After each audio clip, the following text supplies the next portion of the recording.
Packer and Durham, Friday. All about the Jackets today. First up, Mark Teixeira, all-world player. We do a little bookend, Wes, because our next guest, also making his debut on the program, was one bad man, too, now back with the Jackets. Tell you what, couldn't tackle him, couldn't find him, couldn't get him. The guy was just a playmaker. Joe Hamilton joins us. Joe, good morning. How are you? I'm doing outstanding, guys. Honored, very honored to be on the show. Ready to chop it up, man. Ready to talk about everything. Hey, Pac, I'm on a level right now at the top. Everybody says, man, it's unbelievable. This call here, this call there. I always say, well, it's really the players that make the plays, and I just walk into the call. You just kind of, if they do it, then you talk about it, and that's how the call originates. Well, for all the people that ask about Julio Jones or Grady Jarrett or Matt Ryan or Calvin Johnson, this is the cat that started it all right here. 14 was the man because he was a playmaker. Joseph Fitzgerald Hamilton Jr., now talk show host in Atlanta, home team in Hamilton on Radio Pack. So, look here, we got highlights, Ham. Yeah, I'm liking the highlights right now because it's against those Bulldogs. Anytime we can show a highlight against the Georgia Bulldogs, it excites me. By the way, with that said, Joe, Kelly Campbell catching the long pass. Yeah. Yeah, and just like you said, you're talking about the players. That's what made it easier for me as well. It's just my teammates around me, Coach O'Leary, Coach Friedgen, those guys recruiting. And sometimes as a quarterback, you just got to let the other 10 guys do their job and get out of the way sometimes. Joe, I was going to say, you're watching the highlights against Georgia in your prime with the announcement yesterday from the Southeastern Conference. I mean, it's almost hard to comprehend. We're not going to get Georgia Tech and Georgia this year. It's crazy. Yeah, it's very, very hard to comprehend. And it hurts. It hurts deep down for me because I know what it means 2 days before Thanksgiving to play that rival. I know what it means for the state of Georgia. I know what it means for the athletes in Georgia, so I feel it. But I do understand the circumstances, and I do understand COVID-19. I hope we can turn it around really, really fast, and that this is not something that the SEC or maybe those guys up in Athens want to try to take us off the schedule, because I think we do need Georgia Tech, Georgia rival, because it's a tradition like none other, in my opinion. Joe, and it's interesting we talk about that today because obviously Georgia Tech and Clemson, South Carolina, Florida State lose their in-state rival for the 2020 season. And as Pac said at the top, it's going to be hard enough to have a season, right? I mean, we're going to require a lot of discipline, a lot of maturity on behalf of the kids playing the games. The schools have gone to great lengths to try and make sure that the environment is safe and healthy for everybody involved in this. This is really one of the bigger challenges I think college football has seen in a long, long time, maybe even in the modern era. Absolutely. And Wes, this is what's going to have to happen. Everybody's going to have to know their role and do their role and be accountable to their responsibilities. And where I'm coming from a standpoint as a player, and I would only put myself in a situation if I was going into my senior year, how would I handle it in the locker room? How would I handle it in the dorm room? How would I handle it around campus with my teammates? And I got to admit, Wes, guys, that I think I might be a snitch. I think I might be one of those guys that tell if you're trying to sneak out at night, tell if you're trying to do a lot more than just following protocols. And I know that doesn't sound like a sexy word, so to speak, and you don't want to ever be called a rat. But under these circumstances, and you want to play and to play, you got to handle some responsibilities. I'll be one of those guys that try to put everybody or hold everybody's feet to the fire and trying to do the right things to make sure we play football. And Joe, I think it's a great point because, the character of your football team is going to get maximized right now, because it's one thing to put in the work in the weight room, watching tape, going to practice, lifting weights. That's all fine and good. That's all given. But, that discipline when you walk away from the facility has never been more important than it is right now, and really for the next 5 weeks, 10 weeks, 15 weeks, because that mental toughness and discipline, yes. I mean, you better have it, because if not, you may not even have a team or a season, for crying out loud. Yes, and I don't think you need to try to cross over and do anybody else's job. It's so crucial that the roles are defined, and especially as players, it is the unknown. So You can't kind of ask a veteran. You can't kind of ask somebody that's been there, done that in a situation how to respond. So it's kind of playing it by ear. And what you have to do is you have to look out for each other. You have to have guys in the locker room that's following all protocols, that when you have a team meeting or when you have a position meeting, there's no meeting after the meeting. They're not trying to, step right out and do against what the coaches say. It's going to be so strict, and it's going to be uncomfortable, and it's going to be a lot of why do we have to do this, questioning guys, attitude. But when you see it at the end of the day, and you realize at the end of the day, it's college football, and we're trying to play football. We are student athletes. This is a great game. I think those sacrifices become very, very easy when you do the end game. And one thing I've been doing around my house and doing just in thinking, the last question I ask before I do something during this pandemic is it essential? And if it's not essential, and if you have to kind of, guess whether this is right or wrong, then I think you shouldn't be doing these times. Joe, I want to ask you, too, in the relationship of college football, you interact with a lot of guys that had great college careers, whether it be Tech, Georgia, other schools in the Atlanta area. And I know from time to time you also work with young kids who want to play quarterback. And I know you still kind of, teach kids and work kids out from a skill set perspective. What's the message to them as high school kids who, may have their season cut short here? They may not have a season. Who knows how this is going to go once kids go back into public schools around the state of Georgia? I mean, are you working out with kids who are concerned about maybe not getting high school football this year? Absolutely, and they're going to have to prepare for that. And my message to those guys is that you have to reach out. You have to be proactive. You have to brown nose a little bit. You have to flood the college coaches with email. You have to flood them with workouts, even if it's some route running.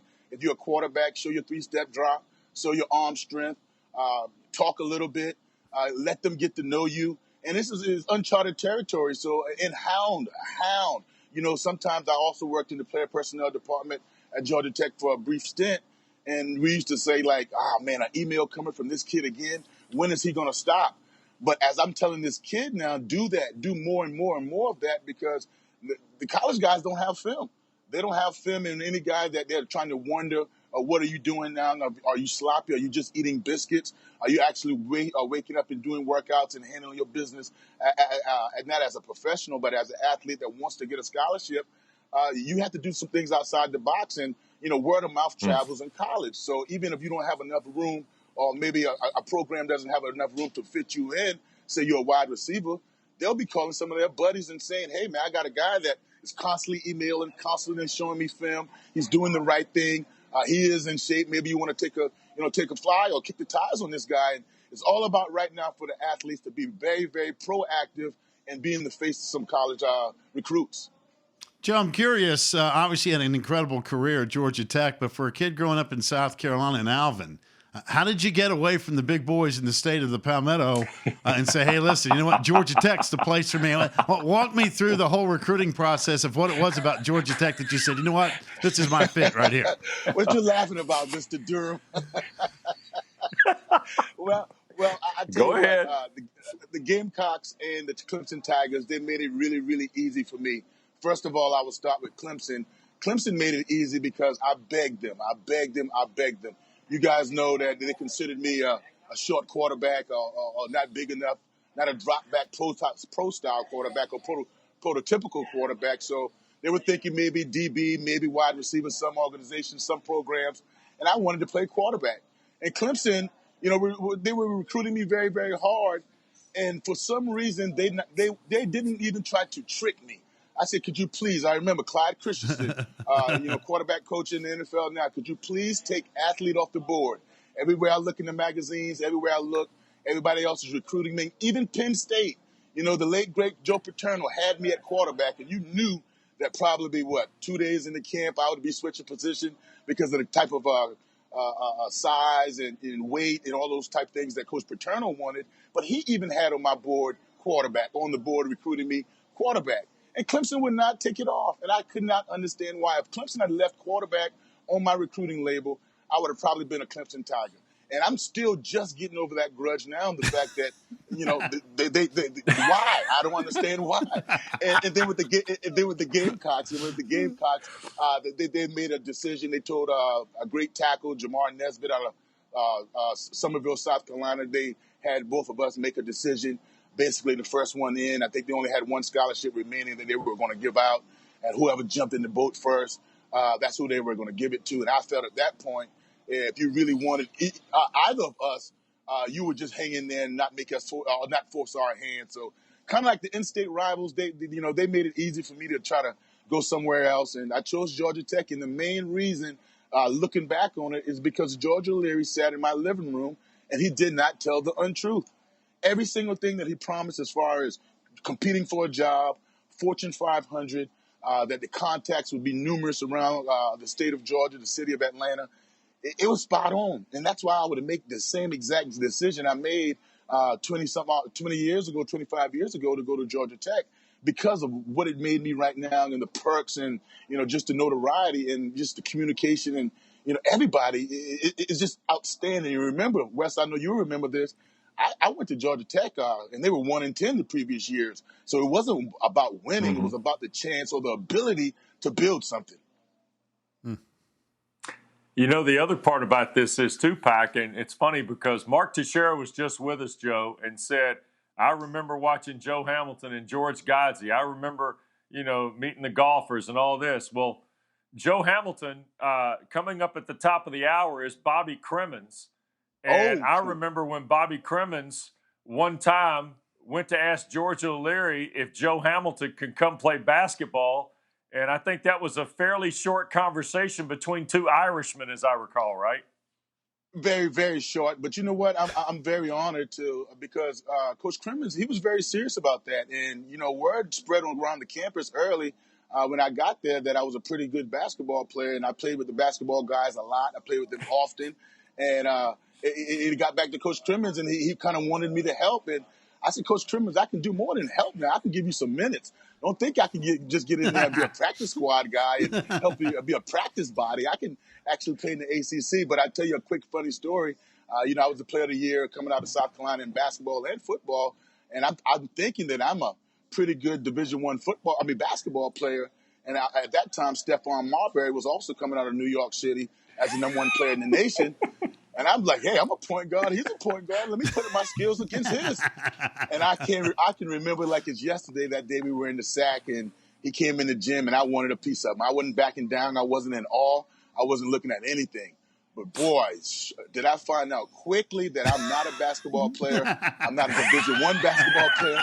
I'm not an NBA player. I mean, you're talking about a guy that was jumping, chest high off the floor in his jump shot. He would go by you, he would blow by you and slam it home. He was fast. I was thinking, man, this guy runs a 4.23. I mean, unbelievable. I quickly realized that I'm just high school good. I'm not college good in basketball. Joe, you know what? I think everybody listening to our show, listening to that story, can relate, because I'm telling you, 100% of the guys I know, we could be watching golf, we could be watching baseball, football. You'll get this one. Well, you know what? I got that game. I can do that. And you're like, hey, wait a minute now. There's a reason there's professional athletes, and then there's reason there's fat dudes on couches with remotes in their hand, right? I mean, it's like there's always another guy around the corner that's just a little bit better than you are, whether you're an all-state player or whether you can't play dead in a cowboy movie. It doesn't matter, man. It's yes, so Billy, true.